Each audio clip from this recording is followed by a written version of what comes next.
तुम बोलने में माहिर हो, वो लिखने में माहिर है।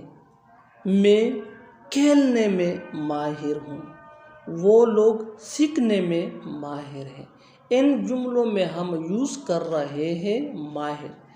आपको यूज़ करना होगा, इसके लिए इंग्लिश में एक्सपर्ट इन। आइए कंप्लीट स्ट्रक्चर देखते हैं। Subject plus helping verb plus expert in plus verb plus ING plus other words. आगे डिटेल से समझाता हूँ मिसालों से। तुम बोलने में माहिर हो, you are expert in speaking. You are expert in speaking. वो लिखने में माहिर है। He is expert in writing.